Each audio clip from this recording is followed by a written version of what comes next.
ఏమైంది నీకు? ఏంటిది? నీకు గుడ్ న్యూస్. ఆ న్యూస్ ఏదో నువ్వు చెప్పు, గుడ్ బేడ నేను చెప్తాను. ఓకేనా? మా డాడీతో మన విషయం చెప్పేశాను. ఆయన నిన్ను కలవాలన్నారు. మై గాడ్, మన పెళ్లికైనా గ్యారెంటీగా ఒప్పుకుంటారు.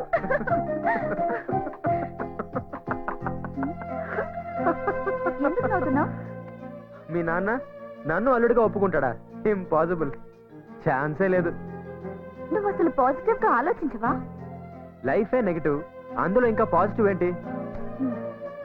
ఇదిగో, మీ నాన్న నన్ను చూడగానే మెడ పట్టుకుని బయటికి గెంటేస్తాడు. చూస్తూ ఉండు. మా నాన్నని అడవ మనిషి కాదు, నువ్వు కూడా ఇలా అడవ మనిషిలో రాకు. నీట్ గా షేప్ చేసుకుని మంచి డ్రెస్ వేసుకుని రా. నేను నీకు డబ్బులు ఇస్తాను, నువ్వు చెప్పులు పారేసి మంచి షూ కొనుక్కో. డీసెంట్ గా ఒక రాకుమారిలా వచ్చి వినయంగా నన్నివ్వమని డాడీని అడుగు.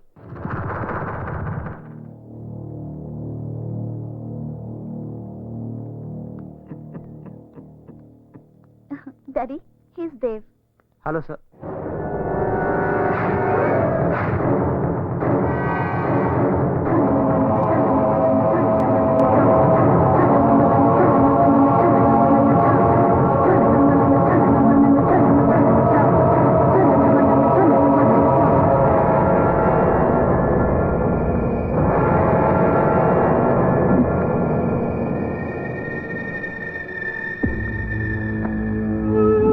మీరు నాతో మాట్లాడాలన్నారని శిల్ప చెప్పింది. మాట్లాడాలని కాదు, చూడాలని.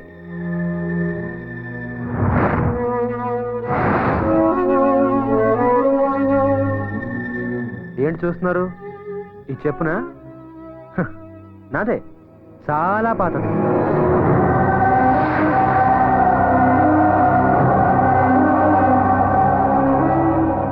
చూసారా? శిల్ప క్లియర్ గా చెప్పింది, ఈ పాత చెప్పులు పారేయమని, కొత్త బట్టలు వేసుకోమని, కొత్త షూస్ కొనుక్కోమని, నీట్ గా రమ్మని. అంతేకాదు, ఇదిగో ఈ 10,000 కూడా ఇచ్చింది. కానీ ఇదే నా అసలు పరిస్థితి. మీరు నన్ను ఇలాగే చూడాలని నేను ఇలాగే వచ్చాను. ఎనీవేస్, మీ అమ్మాయి నాకు ఇచ్చి పెళ్లి చేయమని అడగడానికి వచ్చాను. What you say? ఒకవేళ నేను ఈ పెళ్లి వద్దు అంటే లేపుకెళ్ళిపోతా. లేపుకుపోతావా?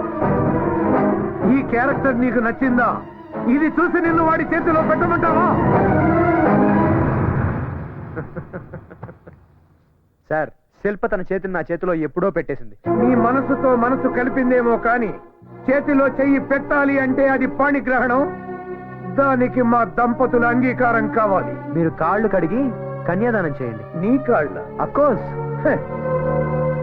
ఈ మధ్యన డబ్బు గల ఆడపిల్లల్ని వెతికి వల వేసి వేటాడి లవ్వు అనే ఉచ్చులో పడవేస్తున్నారు. అమ్మాయి ఒప్పుకుంటే పెళ్లి, ఒప్పుకోకపోతే కంటాలు కొయ్యడమో, ముఖం మీద యాసిడ్లు పోయడాలో చేస్తున్నారు. I'm not like that. నేను అలాంటి వాడిని కాదు. నా ప్రేమ కూడా అలాంటిది కాదు. పేదవాళ్ళ గురించి మీరు చాలా తప్పుగా మాట్లాడుతున్నారు. పేదవాళ్ళ గురించి మీకేం తెలుసు? నువ్వు పేదవాడివి కాబట్టి నా కూతుర్ని ఏమనటం లేదు. చెప్పు కన్నంలో నుంచి కాళ్ళు కడిగి కన్యాదానం చేయాల్సిన మామను చూసిన నీ క్యారెక్టర్ నాకు నచ్చలేదు. నీ నుదుటి మీద రాసిన రాతను రాసిన ఆ బ్రహ్మదేవుడు చదవగలడో లేదో నాకు తెలియదు గాని నేను చదివాను. You are not fit to be my son in law. Shilpa, ask him to get out of my sight. నన్ను హంతకుడిని చేయొద్దు. నువ్వు వెళ్ళు, నేను డాడీతో మాట్లాడి ఈవినింగ్ కలుస్తా. Okay, I believe in you Shilpa. మీ నాన్న మాట మీద ఉంటాడో లేదో నాకు తెలియదు కానీ నీ మీద నాకు నమ్మకం ఉంది. పగలైనా రాత్రైనా సరే I'm ready. Decision is yours. Shilpa, రాత్రికి రమ్మనేవాడు విటుడవుతాడు గాని మూడు కాలేడమ్మా. వాడిని మర్చిపో.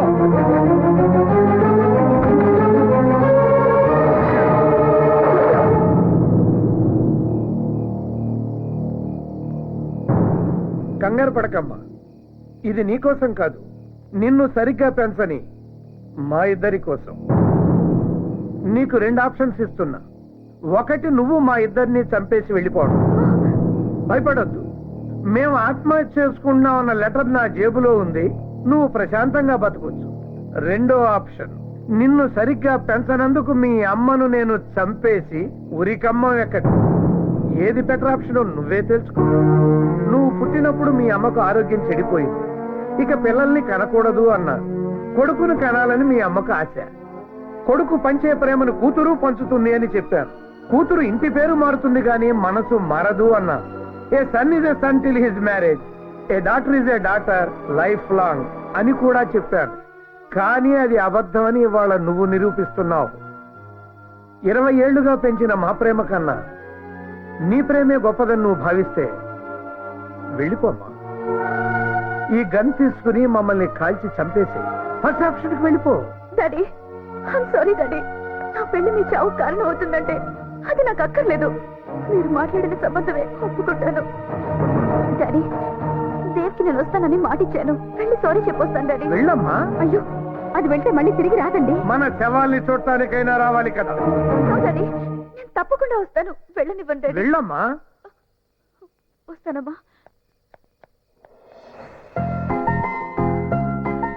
రా శిల్ప, నాకు తెలుసు నా కోసం నువ్వు మీ అమ్మా నాన్నని వదిలేసి వస్తావు. నాకు తెలుసు శిల్ప, నాకు తెలుసు శిల్ప. నువ్వు పొరపాటు పడుతున్నావు దేవ్.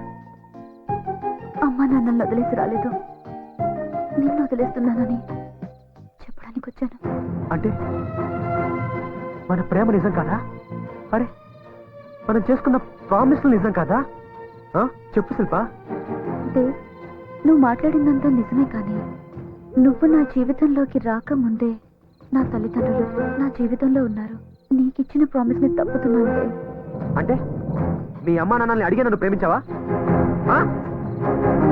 నువ్వు కాదంటే నేనేం చేస్తానో నాకే తెలియదు శిల్ప, నాకే తెలీదు. లేదు దేవ్ లేదు. నువ్వు నిజంగా నన్ను ప్రేమించిన వాడివైతే నువ్వు అలా ఎన్నటికీ చెయ్యవు. ఆగు శిల్ప, నాకు చేసిన ప్రామిస్ వదిలేసు. సరే మా అమ్మకు మాట ఇచ్చావు, దాని సంగతి ఏంటి? మా అమ్మకిచ్చిన మాట కోసం నీ అమ్మ హృదయాన్ని ముక్కలు చేశానని చెప్పు. కన్న తల్లి కదా అర్థం చేసుకుంటుంది. అమ్మా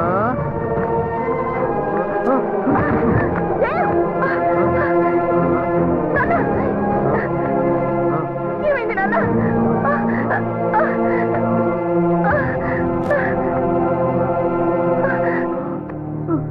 దేవ్ ఏమైంది నాన్న? అలా ఉన్నావేమిట్రా? ఏడుస్తాను అనుకున్నావా? I'm happy, very very happy. లేవా నువ్వు నువ్వు తాగావా?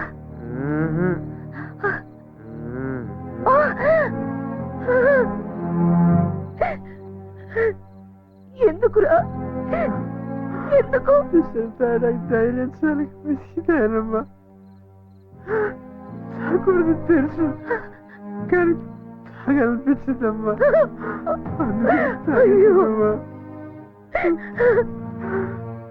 నాన్న ఏమైంది? నువ్వు శిల్ప ఏమైనా? వద్దు, శిల్ప గురించి మాట్లాడద్దు, నేను దాన్ని వదిలేస్తాను. నువ్వు నా కొడుకురా. ఎప్పుడు ఎవరిని మోసం చేయలేవు. నా కొడుకు ఎప్పుడు మోసం చేయలేడు. అందులో శిల్పని. అవునమ్మా, నేను మోసం చేయలేదు. శిల్ప నన్ను మోసం చేసింది. శిల్ప మోసం చేసింది. నన్ను మాత్రం మానసికంగా చంపేసిందమ్మా, చంపేసింది. అప్పటికే అడిగాను, నన్ను బాగా చూసుకుంటావని మా అమ్మకి మాట ఇచ్చావు కదా, దాని సంగతి ఏంటని. మా అమ్మకి మాట ఇచ్చాను, అందుకని మీ అమ్మకి ఇచ్చిన మాట తప్పుతున్నాను, నువ్వు అర్థం చేసుకుంటావని కూడా చెప్పింది. నీకేమైనా అర్థమైందా అమ్మా? నాకు అసలేం అర్థం కావడం లేదమ్మా, నాకు అసలేం అర్థం కావడం లేదు. అమ్మా అమ్మా అమ్మా అమ్మా అమ్మా అమ్మా అమ్మా